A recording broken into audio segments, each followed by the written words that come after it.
Okay, this is a Warrant and Finance Committee workshop, January 2nd, 2012. This is for the purpose of discussing Article 2 that's going to be coming up at a special town meeting on February 7th. And I'll just read the article and then turn over to our CEO, Ken Paul, for discussion of the background of this particular article. Article 2, shall the following amendments to the town's zoning ordinance be enacted? 6.2.7a, all new 1 and 2 family dwellings, their accessory buildings, renovations, or additions on existing structures shall be built in compliance with the 2009 International Residential Building Code, excluding chapters 24 to 33. B, all new multi-family dwellings, commercial structures, their accessory buildings, and any renovations or additions on existing structures shall be built in compliance with the 2009 International Building Code. Copies of the full text of this ordinance and the above referenced building codes are available for viewing at the town clerk's office or online at www.actonmaine.org. Ken, turn it over to you. Basically, why is this here? Why do we need it? What are the advantages and disadvantages of voting this in? Quick history of how we got to where we are. And if you're confused, we all are. MUBEC is the main Uniform Building and Energy Code that was adopted a couple of years ago to get a statewide building code. We're all going to use the same code in the whole state, no more different codes. It's very confusing, and there's a lot of contradicting at it with the state level itself. With the statewide building code, you're using the same book, Kittery to Fort Kent. You're going to change some wind loads and snow loads with the adjustment in it, but it's one document and you're using it. MUBEC required towns to enforce a statewide building code when they adopted it in 2010, and that was depending on your population size. Any towns over 2,000 had to enforce it. Most states, when they adopt a building code, they don't require towns to enforce it. It's just a document that the builders have to build to. It gives them something to base all this stuff on. Acton first adopted a building code back in the late 80s. That was Boca and Cabo were back in those days. Acton updated to an ICC code in '99. ICC was the merger of Boca, the Southern Building Code, the Western Building Code. They all got together, merged into one company, so we had one document. We got a lot of confusion out of there. The only ones that didn't join was NFPA, that's the fire code, so we're basically just down to 2 companies out there that are merging it. And a code cycle is every 3 years. Every 3 years they'll do a new document for updates and stuff, so you specifically just adopt the 1 year that you're looking for. The difference between the residential and the commercial codes that we're talking about, the IRC, the residential code, is a prescriptive code. It's going to tell you need to put half-inch drywall in separating the garage from the house. The IBC is a performance code. It's going to say we want a 20-minute rating between the two. Your engineer or whoever figures out how to come up with that. So the IRC is a prescriptive code. It's really easy to follow and navigate through. Acton adopted their first IRC back in '99. They updated to the 2000 a couple of years later, and that was really the first document of how it is now. The book, how they got it together, and their act in working with that there. I got out of the old Cabo and stuff like that. You used to have to calculate the species and the spans. Now you just look at a chart and figure out how it is and calculate off of that. 2000, we updated into that. And we've stayed with the 2000 code right up to 2010 till the state went with the MUBEC. We just left that same document in there the whole time. 2004, Acton became ISO certified. And we were recertified in 2008. The 2012 audit is down on my desk, and I'm hoping to send it in February or March. ISO is a rating company that the insurance will look at to set the policies for homeowner policies throughout the town, and they're pulling all types of factors of, everything from how far you are from the fire department to if the town has a building code and does inspections. It should reduce the rates in town. In July 1st of 2010, Public Law 699, which put limitations on the municipality's home rule authority, and required towns with a population greater than 2,000 to enforce a statewide building code. It also replaced any prior locally adopting codes and nullified and voided any existing codes. So the 2,000 we had was nullified and voided by that law. Even though we didn't pull it out of our ordinance till just recently, it was in there, but it really wasn't legal. And that was 2010. Correct. So nullified and voided that. In that law, there's exceptions on log homes, manufactured home, post and beam, timber frames, all those were exempted. And once the law was enforced, came into play, there was a couple of acts last year. In March, LD 43 was put in. That was going to repeal the whole thing. That was voted ought not pass, so that died. In September 28th of 2011, the governor brought in the Public Law 365, which is that LD 1253, which had emergency actions on that also. That included allowing straw bale and earth berm houses, using non-local graded lumber, reduced some energy efficiencies, allowed some pool fencing, exempted potato silos and seasonal camps. You almost wonder who shows up at these meetings when you see what's getting exempted, who their lobbyists are. But it still required certificate of occupancies to be issued on towns greater than 2,000. In that fix-up bill, they're going to change that to 4,000 this year here. There was a change on LD 1416, which required, all that did was change the population from 2,000 needing that code to be enforced to 4,000. So they made a simple change, but they didn't follow through with all the conflicts they had in it. Also, with that makeup bill that the governor had signed in, it allowed the towns to adopt the statewide building code in whole or adopt it in pieces. The pieces are residential, commercial, there's a radon standard, an energy standard, and a fresh air standard. My thoughts were just to start with the residential and the building codes to bring those in through. There was an energy code already in the building code and use that. The building codes establish a bare minimum standards that the builders can estimate to, they can build to it, receive the certificate of occupancy, and it kind of reduces their liability. They know the standards that they need to meet there. Most builders exceed that standard anyways. They just tweak it a little bit here and there.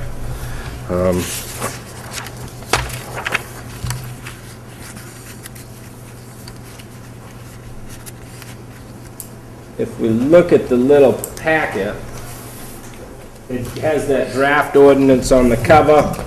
Second one is the timeline that we've been working with. Third one is from the Bureau of Building Codes and Standards. It just kind of, the more important aspect of it is down on the bottom.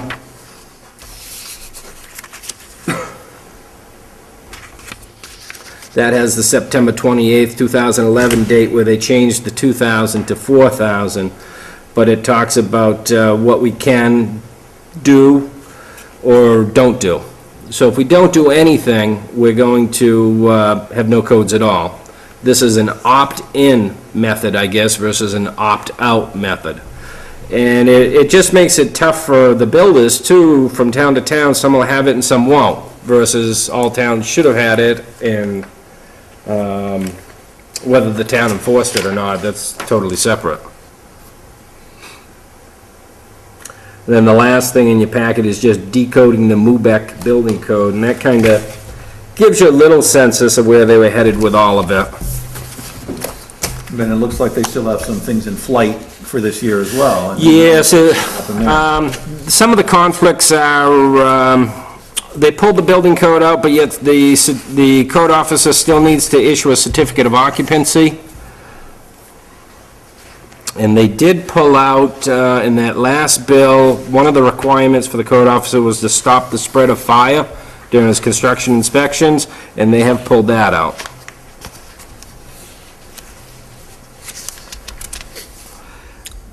The most controversial part of it is usually the energy code. It's a lot of insulation they're looking for. They're looking for all the mechanical systems insulated, the foundation. You're building a building envelope. And if you look at the price of fuel and you spread it out throughout the nation, it makes sense. But as the draft is written right now, we would be including the adoption of the energy code? Correct. But that may change at the planning board meeting coming up on Thursday. Yes, I think reviewing it, we're probably going to change where it's excluding chapters 24 to 33, we're actually going to change it to the chapters that are actually being included, which is going to, the state has adopted specific chapters there. I had left some of those in because they're, such as the electric code, that's just part of another document, and they're the exact same, they're copyrighted with each other, but I think I'll follow the state language right to the letter versus trying to make it easier to read or follow. So rather than an exclusion, we're going to have inclusions. Correct. A and B, the only, B won't change at all. A is going to change with the exclusions, and I think C would be an energy code all its own, and not have it in the A or B.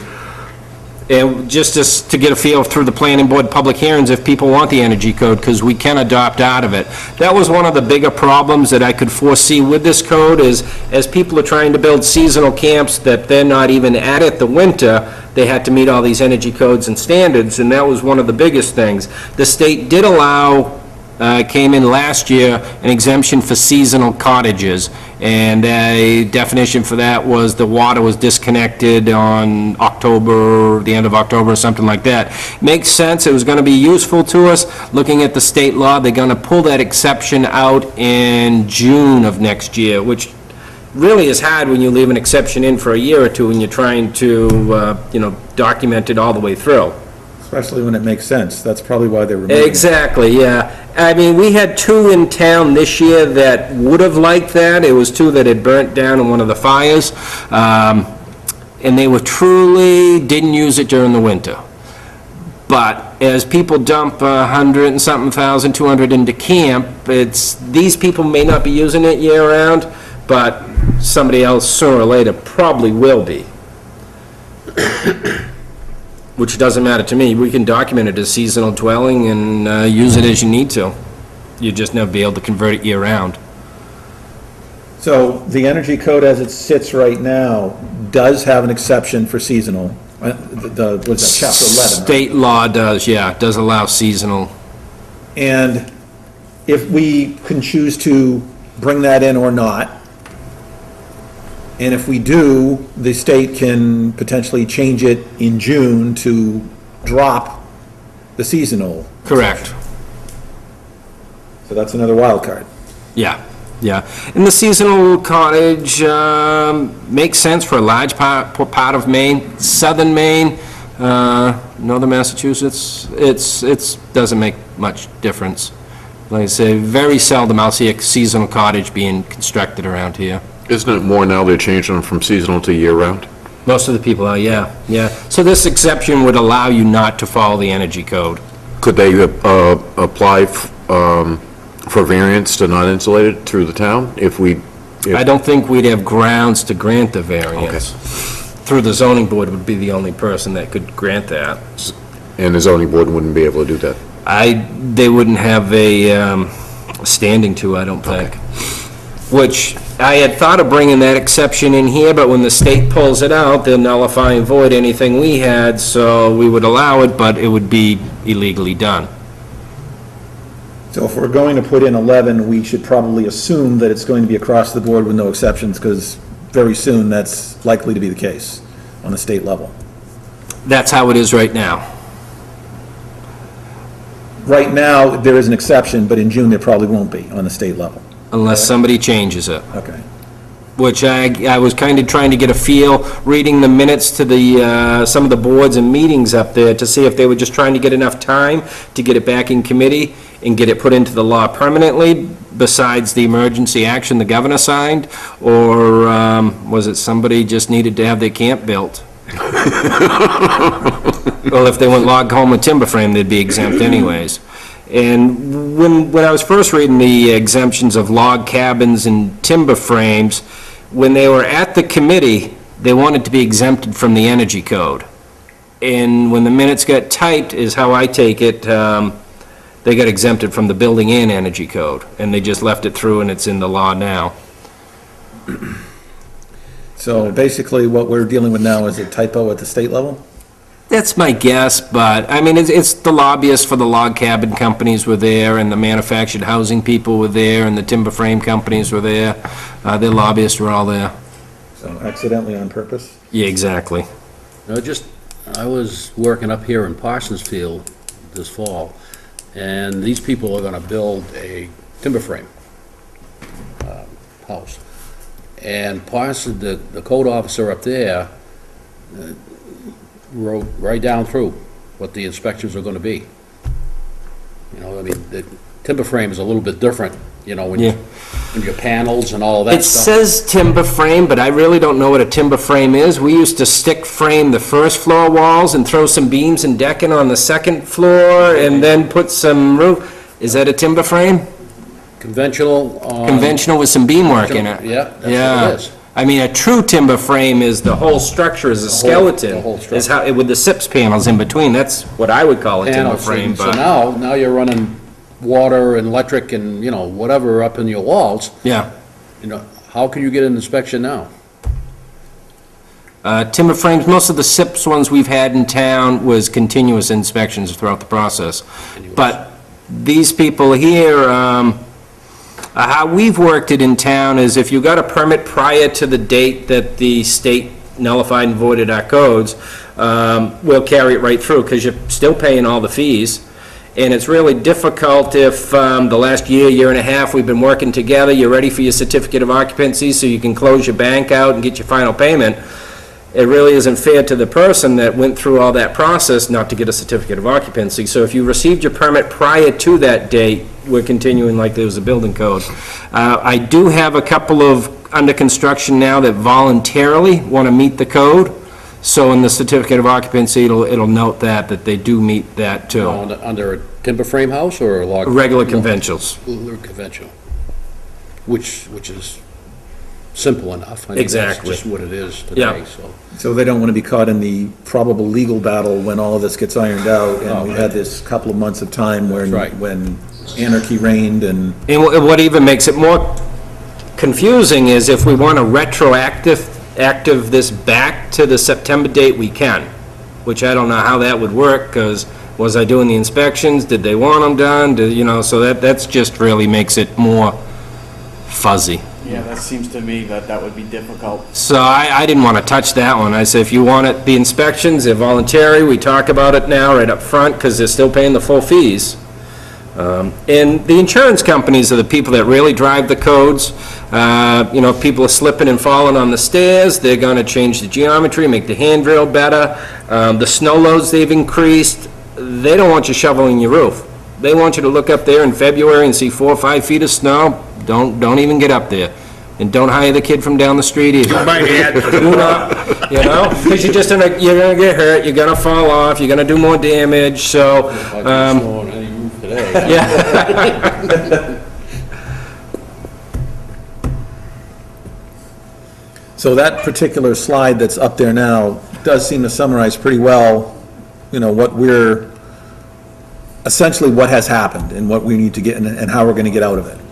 The 2,000 people in the town to 4,000 people in the town. So previously, we were, That just contradicts the other one. according to state law, because we had 2,300 and some odd people in the town, we were following the MUBEC standard according to state law.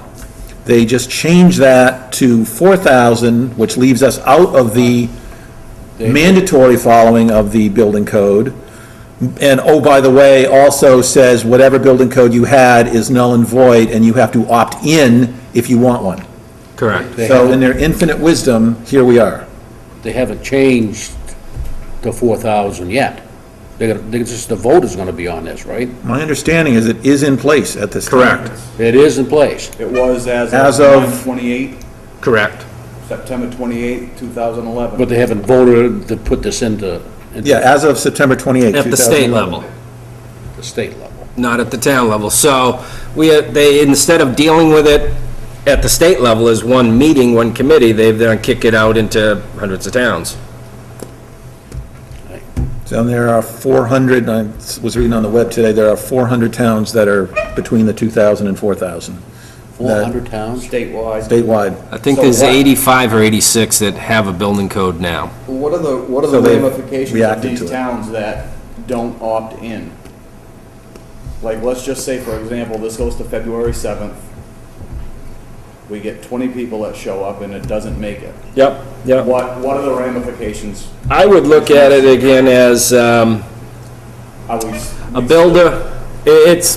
I don't think the town has much liability, although we were talking earlier that somebody's gonna sue over this, whether I'm in a town and I had to use it, or I'm in a town I didn't have to use it and somebody got hurt. The biggest thing I see is with a bare minimum standard, the builder can do his estimates from it.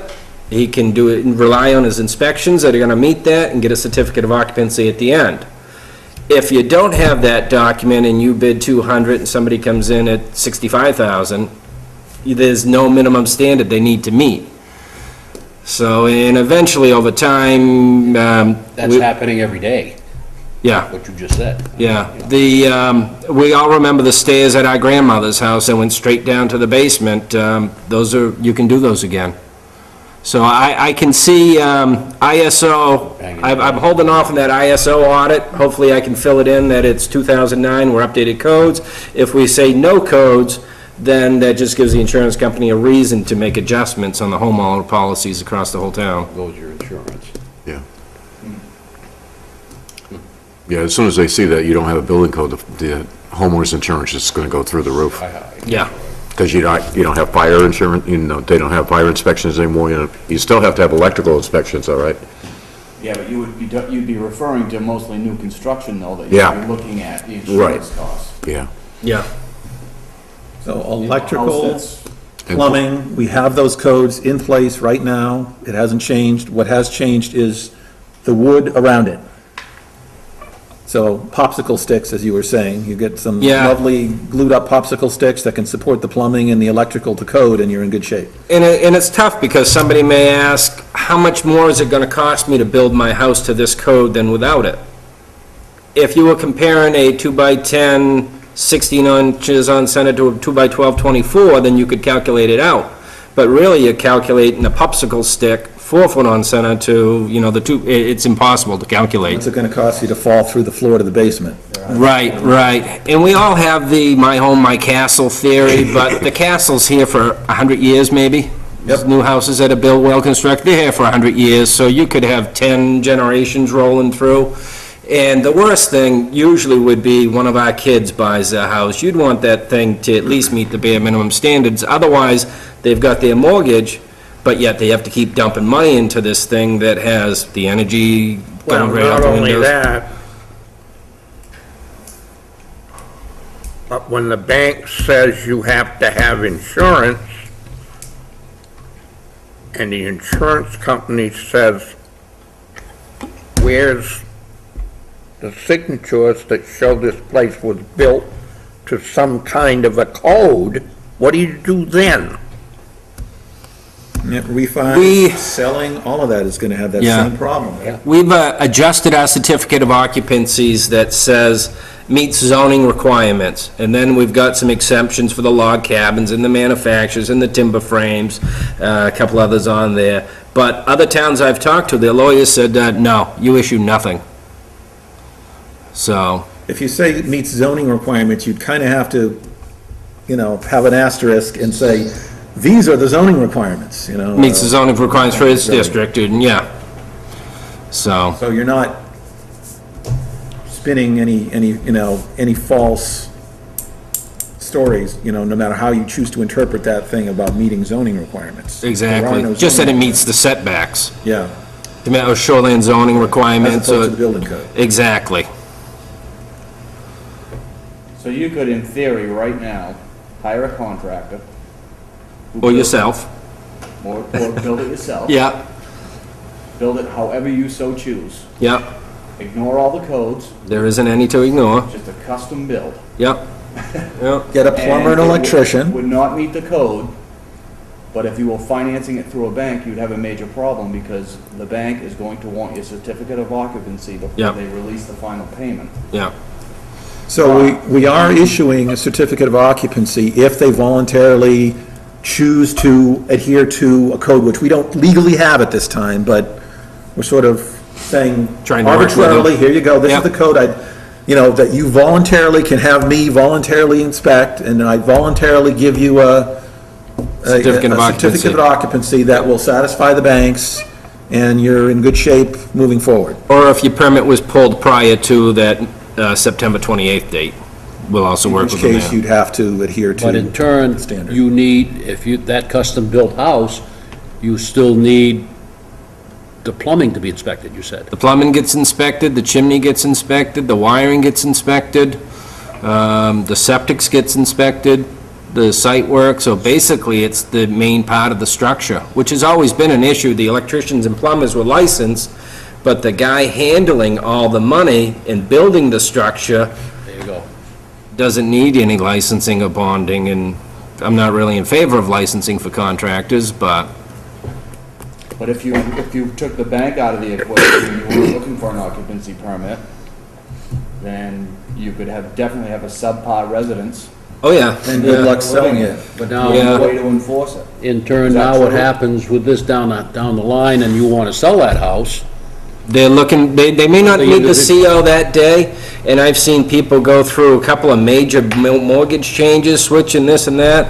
They go do a student loan equity line or something, and the right bank is just looking for it, you know? The local ones are easy to deal with, is when you got somebody out of Texas or something like that. They're looking for all the documents, they don't want any issues with it whatsoever.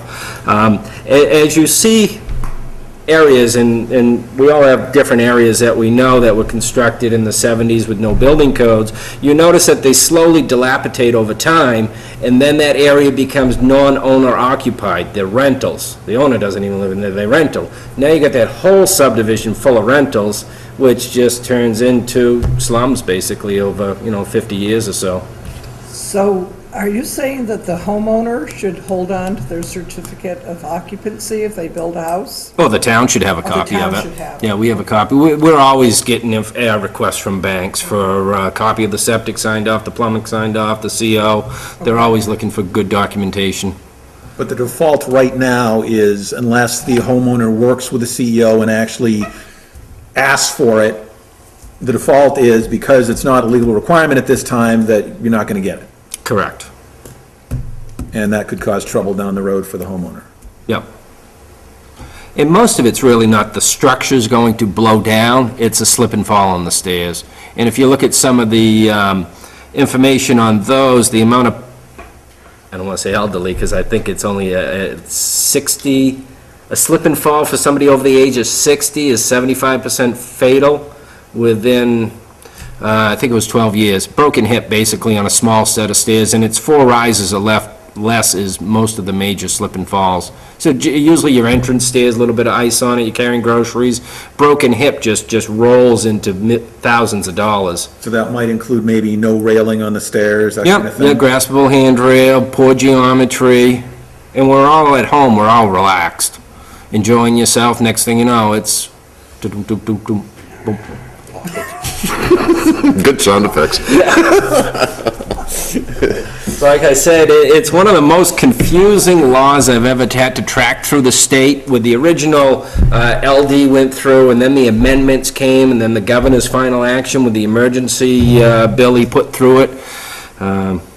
It's kind of hard to track and follow. And even if it's approved by the town meeting on February 7th, we don't know that that'll do us any good, because the idiots starting Wednesday are gonna be tinkering with it again. We've done the best we can do, I would say. that's all you can do. Yeah, that's all you can do. I had thought of putting some verbiage in there, this can only be amended by the local government, but, you know, whatever they want to say is null and void is true, null and void. So we could have kept it in a zoning document that we just went through in September, we could have left it in there, but really properly challenged, it wasn't But we would legal. have had to change it to 2009 though, right? Yeah, yeah, So if we had left it the way it was, which was 2000, It still would it have would been, still be, we'd still be without a building code. correct. But, so we would have sort of had to have the crystal ball in place and change it to 2009, and retrospectively, we would have a code now for 2009, which is kind of what we're shooting for here. Correct, and as I saw this coming, we had already had a couple of the public hearings for the other document, and this would have been a huge major part of that document if somebody was concerned with energy efficiency or not. And another reason to not put it in, because. Separately do it. Open and outstanding Yep. questions. Of the 400 towns statewide that are not, or are in the same boat as we are, what do you see as the trend? How are they reacting to this? I've seen a couple already jump onto it, and probably you could just, once this plays out for a year, you could probably take 95, go to the ocean, say there's your building code, 95, go to Canada, there's no building code. I mean, besides a couple of the bigger towns up there, but I know some of the smaller towns, they're gonna wait for the state to do something about it. Basically, it's going to turn into be the same thing as what we have now. I mean, The- if you go north, you know, Yeah. the building codes are real lax Yeah, but versus down here. I always look well, at they were it, under lurk up there too. A lot of the towns up there are under lurk instead of having their own town code enforcement. But that's changing Digital. too. They're working on lurk now Yeah. too. I usually look at it as with a statewide building code, it's the builder's responsibility to know and build to it versus the town's responsibility to enforce it. But you can, very seldom you'll see a code book in a builder's truck. Electrician, there's a book in there, plumber, he's got a book in there, mechanical guys, they've all got books, the builders don't.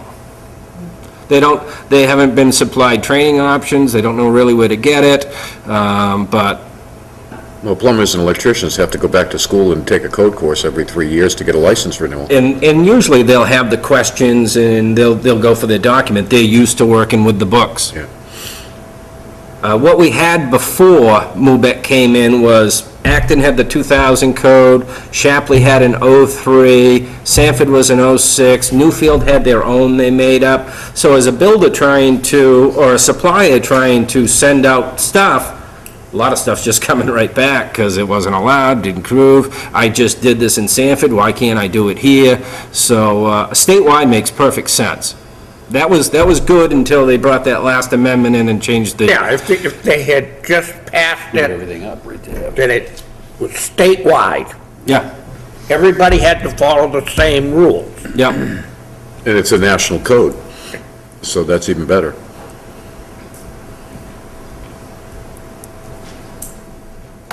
Any further questions?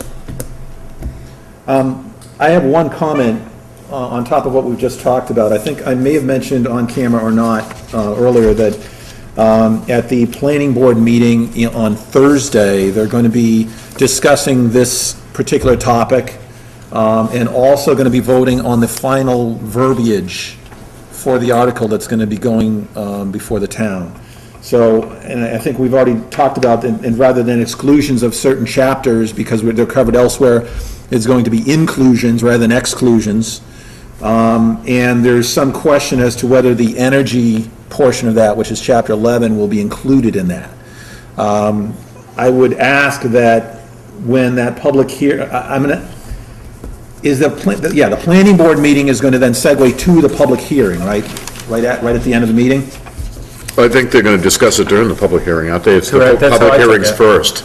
So the Yeah. public hearing and then the. They're going to do the whole discussion, and then they're going to close it, then they're going to close it down to the town. And expect the planning board to present a bit of detail as to what the inclusions and how that differs from what we previously had before the state pulled the rug out from under us, so that we can, we and the town can reasonably accurately assess, you know, what we would have if this goes through versus what we had before the town, before the state did what they did. Correct, and probably through the planning board, and we may even draft something for them to have it ready, would be in Article 3 is the energy code as a standalone by itself. Originally, we were thinking to put it in there, but if that's the controversial issue and we have to take a couple of steps to get there, then that's, Well, we certainly don't want to take undue risk of not having a building code at all. I mean, and if Yep. that's, it's a matter of the form that it takes, it certainly makes sense to have another article. So that if the town chooses to do both, we'll have both, but we can have separate considerations for both, and they can Yep. stand or fall as they will. So bottom line then would probably be that, so theoretically, you could have an Article 3 that goes through, but no Article 2 conceivably? that It's was... not predicated on Article 2, right? Yep, that was one of the things the state did mention, that you could have a building code, you can have an energy code, or you could have both. Okay. Or you could have none. Or you could have none. And would that be very similarly phrased to this, where you'd have a residential and you'd have a commercial, or would No, this it would just be residential? one. It's one document, and it's broken up in that document for residential and commercial, which most of those are all online. If you go to the state website here, the Bureau of Building Codes and Standards, free viewing of the I-codes are right there, and the energy codes here, and the residential or the building codes there, and the energy code, you just click on it and go to the year that you're looking for. Residential's right in there. It's a very small part of that book.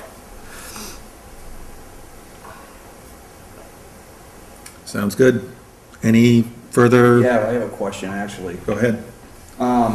Does this window of opportunity, if you call it, because some people will do that, They gotta have, the good thing is it's cold, or good or bad, depends how you look at it. It's cold, a lot of people don't have money, and this is the slowest economy for building we've seen that we went through. That's why we're probably not hearing more about this on the news and stuff like that, is because it has slowed down. I'm looking at the scenario of, let's say I've got a 2-acre parcel, I want to put a used mobile home on it, Which you can do, which I can do. yeah. No footings, no foundation. Which you can do already, before this was enacted. Yep. Maine allows you a dirt pad under a mobile Pad. home, Yeah. under used mobile home. Leave it on the tires. You still, by law, have to have your septic inspection, correct? Yep, Gotta have your electrical inspection, correct, gotta have your plumbing inspection, yep. so there really is no, Mobile homes are exempt from all that. I was gonna say, your mobile home's a bad example. Yeah, I'm talking on an older mobile home.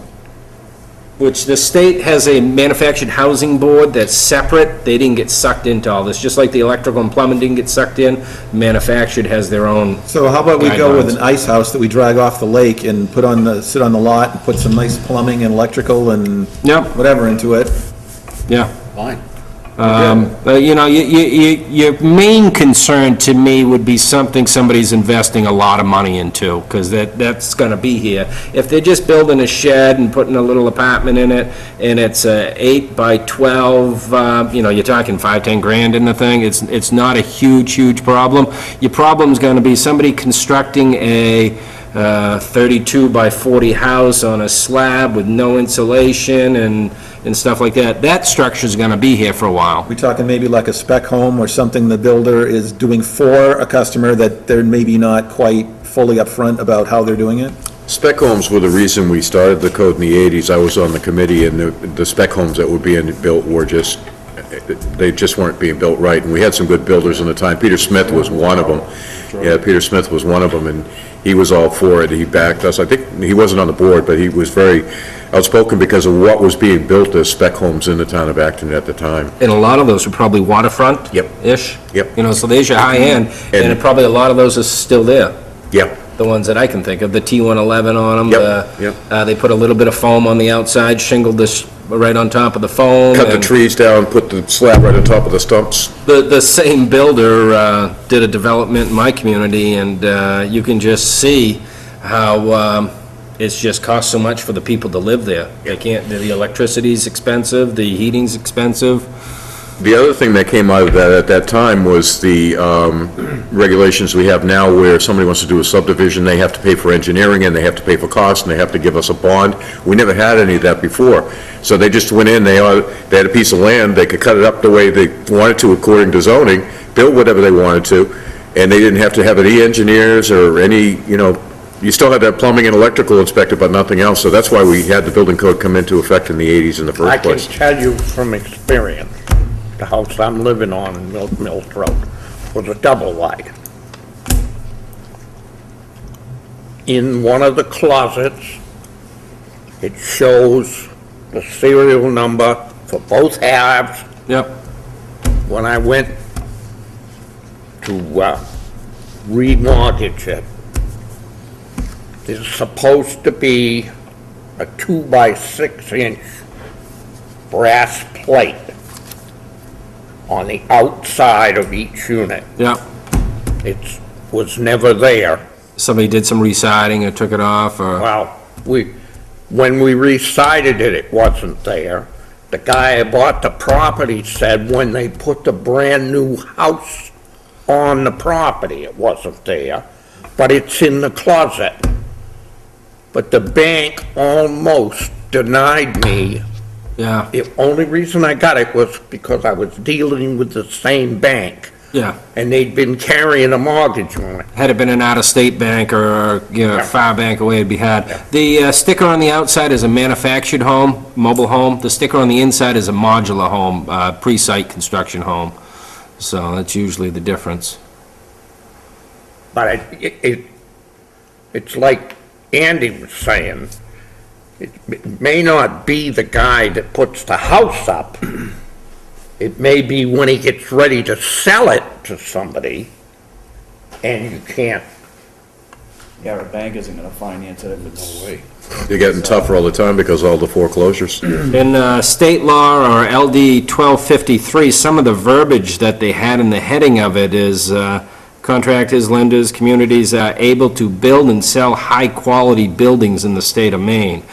To me, the building code's a bare minimum standard, has nothing to do with the high quality of the builder, so I thought that was kind of funny that they had it right in the state law. That was in the emergency action the governor had put The forward. other thing that I'm wondering when it's gonna catch up is we're making these new houses so Tight. much insulation and so energy efficient. My mother-in-law built a house in I guess it was 78, and it was built to the electric heat standard Oh, yeah. Yeah, that they were using in New Hampshire at the time. those are still really common with the modulars coming out of Canada, because of all the hydroelectric. Yeah. The energy is very, very tight in there. If you look in the basement, there's a fresh air intake machine, and the Americans never hook it up. It's an octopus hanging on the ceiling, and it's supposed to bring fresh air in, exchange it all out through. The 2012 codes pick up on that. If you have so much air changes an hour, you've got a little window that you're exempt, but if you don't have that, you've got to bring fresh air into it. What happened to those, including my mother-in-law's, was the 2-by-6s rotted out Yeah. because it didn't breathe, Yeah. you know? Okay, any further questions? Okay, so basically what I'm hearing is that we may well have not only a wording change to Article 2, but we may well see an Article 3 at the end of the. I think that might be the easiest thing, so we know that the community will able to vote on whether they want the energy code or not. So, But the plan, that was one of the bigger discussions at the planning board level, and we had thought to put it in there, but I think we may have a second one where they can take it out too. Either way, we'll see how the board plans and see who turns up for the public hearings. this, where it says excluding chapters 24 to 33, in what was supposed to come up at town meeting, Yep, it's not really excluding them, it's that those things are already covered somewhere else. yes. That's the plumbing codes and things like that, which it's a different plumbing code. What it's probably going to say is going to include chapters 1 through 10, that's the building code. Chapters 12 through 14 are mechanical. 15 to 19 is exhaust and ventilation. 23 was solar. 41 was appliances. 42 was swimming pools. And 44 was reference standards, the ASCIs and all the other reference standards in there. Those are the ones the state has specifically adopted out of this book and would allow us to, if we adopt it. So I think to make the language clearer, that's probably the best way to do it. See, the reason I'm asking is you read 6.27A, it talks about all new 1 and 2 family houses. Yeah. Dwelling. But you look at B, it says all new family dwellings. Yep. And you're not excluding 24 to 33. No, that's a performance-based book. It doesn't have that. The state didn't kick anything out. They adopted the whole book, left it alone, which most states try to do that, have as few changes in it as possible, just adopt the book and leave it alone. Because the book by itself geographically changes. If you use it in Kittery, you're running a 50-pound snow load and a 100-mile-an-hour wind. You get up to here, you're running an 80-pound snow load and a 90-mile-an-hour wind. So it changes wherever you are with the planning section of it. The old section, the 627 that we pulled out in September, doesn't talk about renovations or additions. It That's talks something about we just new picked up stuff. on this, yeah. And what ramifications, what was the reasoning behind that, and... It was verbiage I saw from another town when they had adopted it.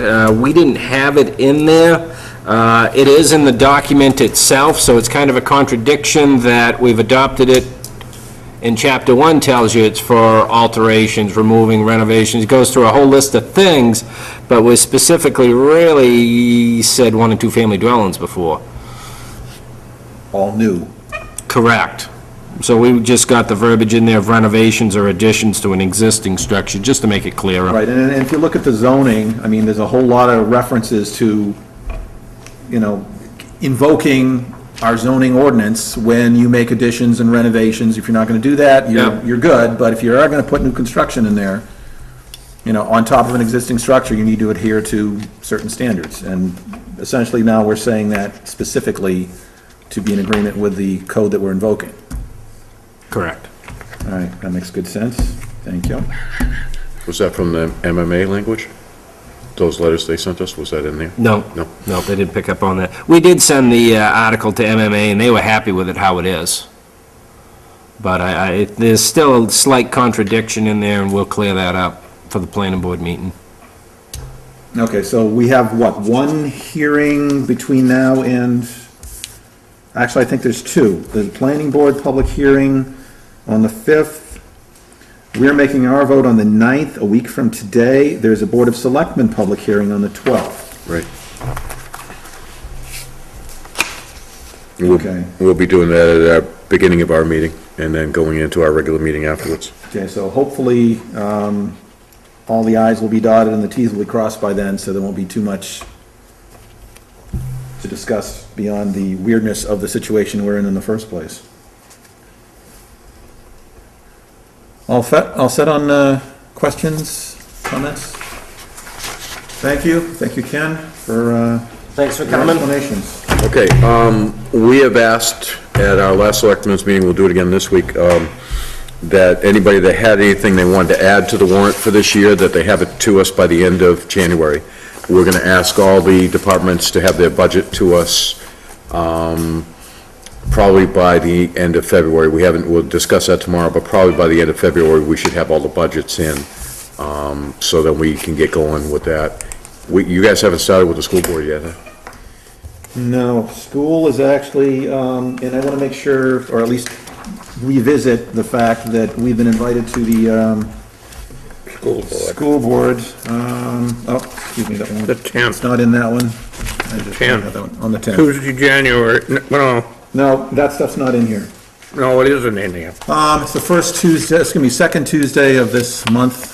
Andy, what's the date on that? It'll be the 10th. 3 from the 10th, yeah. Yeah, it'll be So the on the 10th is the first discussion of the school budget for this year. So, actually, that's a good point. Virginia, are we still up or not up? Yeah, you still are. The 10th at the school is going to be the first discussion of the school budget. For those who feel perhaps blindsided at the town meeting that all these numbers are going by and I don't have a voice, have a voice. Show up at the school and participate in these discussions. If you want to make some changes or express dissent, that's the place to do it, that's the time to do it. Thank you. Okay, I think we're done yipping. January 10th, 6 PM. Yes, January 10th, 6 PM at the school. School. All right, so our next meeting is, It's 6 at the school? At 6, yeah, all of their meetings are now at 6 o'clock. they're gonna be 6 o'clock. That's true. Yep. That's correct. And let's see, okay, so we've already talked about, the only thing that we really need to sort of reiterate tonight for you guys is just the 1 week from tonight is when we're gonna be delivering our vote. There may well be some changes, in fact, there will be some changes in the verbiage of that article, so it'd be good to kind of Yeah. So if you keep our eye on things, but we'll have an opportunity to discuss, we're gonna be making a motion and seconding, and there will be discussion, so we should be able to iron out whatever remains to be ironed out at that meeting. And then, we're certainly gonna be, starting to dive into the school budget stuff on the 10th. Thank you. Thank you, Ken, very much. Thanks for coming.